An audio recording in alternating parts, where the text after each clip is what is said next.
Yeah, Brown, check it. What would you say would be the toughest aspect of getting into business?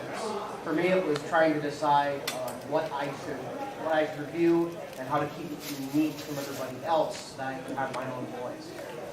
Boy, that's a nice problem. My problem was how to make money off of it. and honestly, that probably will be the toughest part. We just went to Scuttlebutt. Those two are great, by the way. We went to their panel about how to make it in, as a professional artist and get paid for it and stuff like that. And their number one rule, it was actually really refreshing to hear this, and they spelled it in big letters. They said, "Sell out." and there is a lot of truth to that. You have to be, it's a hobby, you have fun with it, and people want to see you have fun with it, but you also have to be ready to, to be like, hey, if I want to do this for a living, I have to sell out. I have to put the ads in. I have to, look for sponsors. I have to play by some of their games and some of their rules and stuff like that. I mean, luckily, we don't have to do much of that.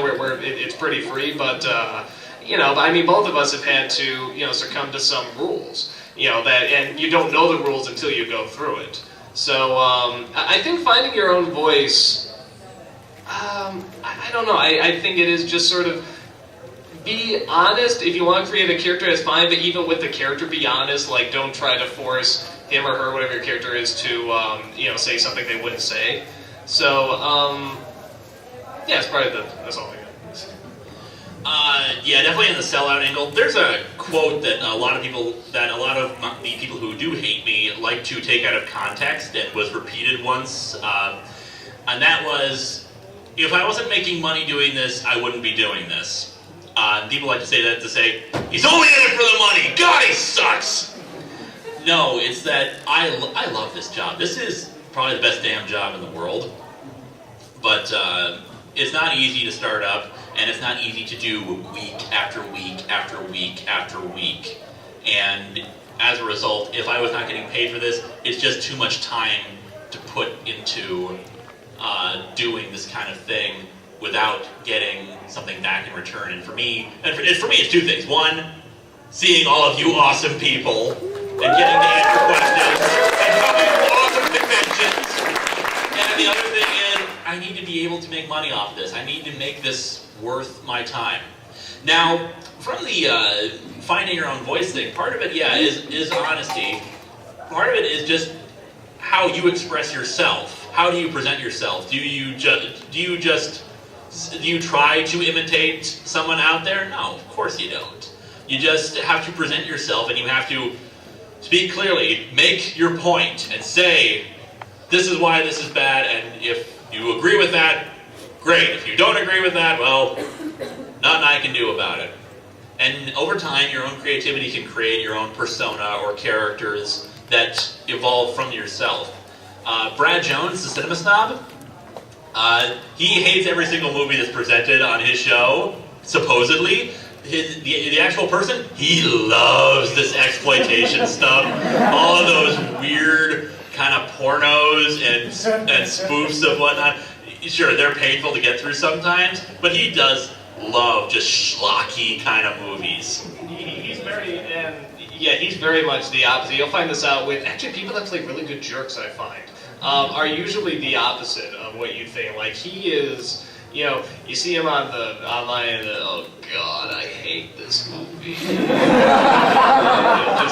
got, just slumped over, oh, can't believe it, and he just looks so angry, and in real life, he'll laugh at everything. He's always smiling. He's always joking. Just total opposite. And the same thing with James Rolfe. You see him on, on the internet, and he's, and stupid diarrhea out of the anus, blah, blah, blah.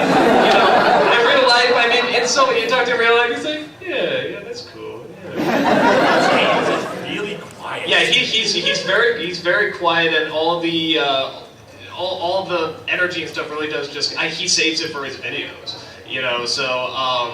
so if you can create a character that's the exact opposite, great, because but always be prepared for people to be like, oh come on, say this, do this, and just so it's a character, it's different, so always be prepared for that. Oh, speaking of which, the reason why people have been asking me to do my catchphrase out there is because I didn't want to have like 1,000 people staring at me. So, I am a man!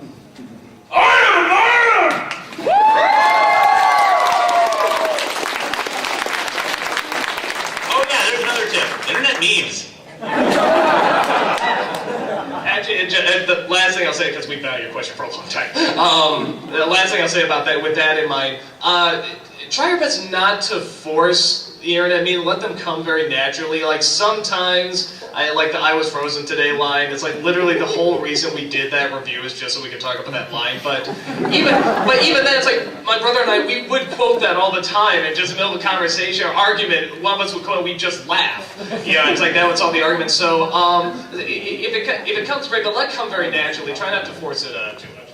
I actually have, before I answer the question, I actually have a rule to myself. I will not do "I am a man" more than once a month. Because otherwise it gets stale. Yeah.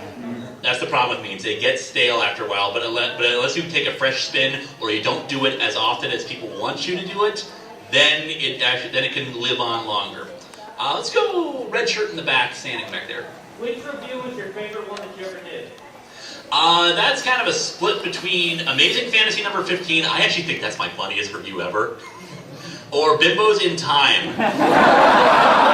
And I'm so disappointed with Bimbo. The only reason I'm really disappointed with Bimbos in Time is because I was sick while I filmed it. If there was ever a review I would re-record, it would be that one, because I thought it was great. It was just a great, funny review, but I was just like half dead while I was filming it. God, I hate this thing.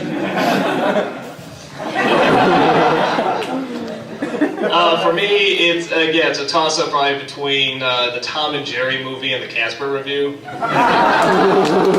I think, but the Tom and Jerry movie is so bad, but it's also so bright and colorful. And something I've noticed, even if a review I don't think is very good, if the movie itself is sort of very bright and very colorful and sort of like, even though it's bad, it sort of like draws you in. I think people still like that too, so I say sort of aim towards more bright, sort of memorable stuff. Aim for the memorable stuff if you're going to be doing reviews. How do you do your combo videos with other people? Like, how does it come about? And is it an idea that you get and you call up and you say, "Hey, Linkara, I have this great idea. Grab Spoonie. We're gonna go watch this terrible movie." Or is it something where you guys all have this idea, you're shooting around for a while, or how's that work? I pretty much get out a gun, hold it to their heads, and say, "You have no choice." You know that treatment, yeah. It varies. Like with the actually with the Alone in the Dark review, I mean that was Mike Mashad's idea. He just said, you three. I just think you three would go really well in a review. We got to do something. We got to fly them out. We got to do something together. I think with the Superman review, that was you really want to do that crossover, right? Yeah, the Superman 4 review.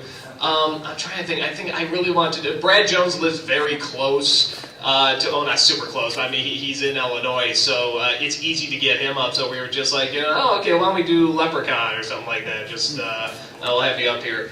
And then a lot of it actually is sort of luck, because with Lindsay, I think that was the first crossover review I did. And she was literally just moving, I think, from New York to California, and we were on the way, and she's like, "Hey, can we drop by and do a review?" Okay. So just very basic. Yeah, so I mean, a lot of it is just sort of like, hey, if it's convenient, if we can do it.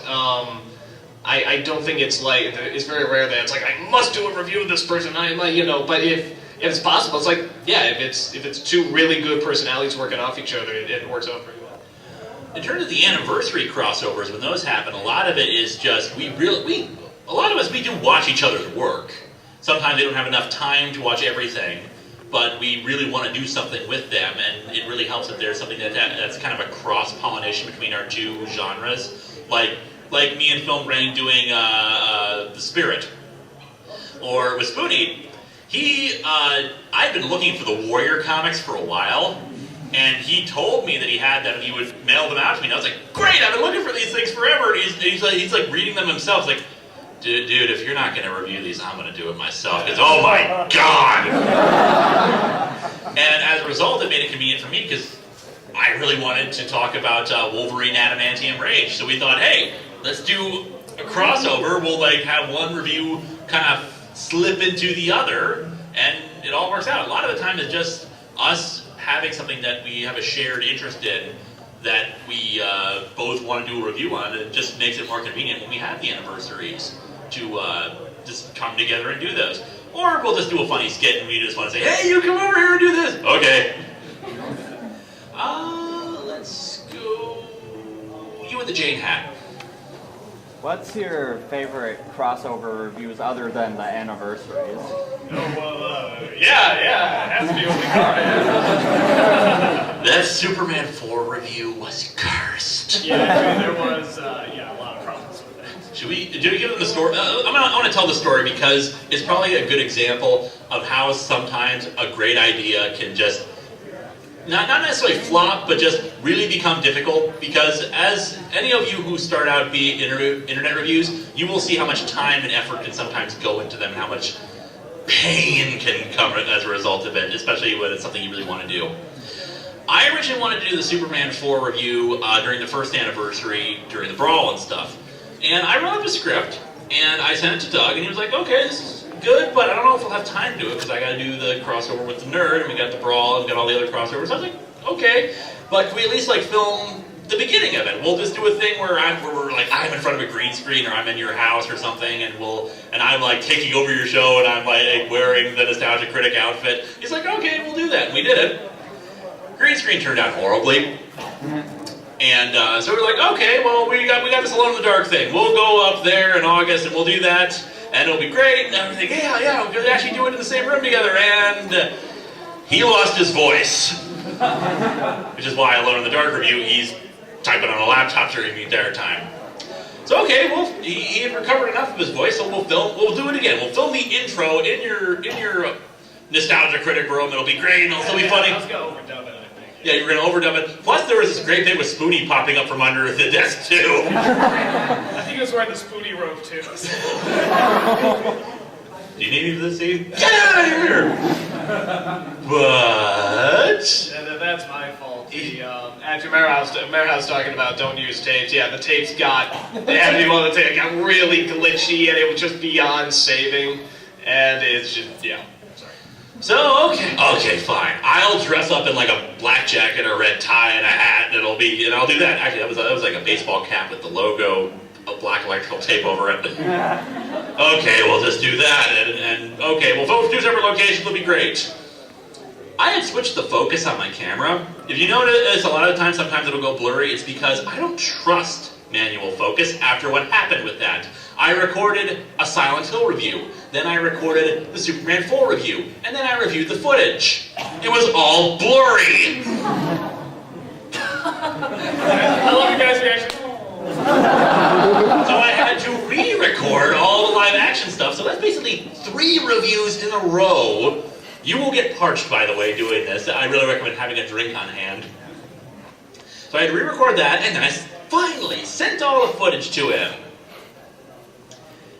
His Adobe Premiere is really touchy. It did not like my high definition .mts style footage, and so it was very jittery. But you know what? Fine, we're going with it. It's done. It's done. And that is the tragic tale of Superman 4, the review that was cursed.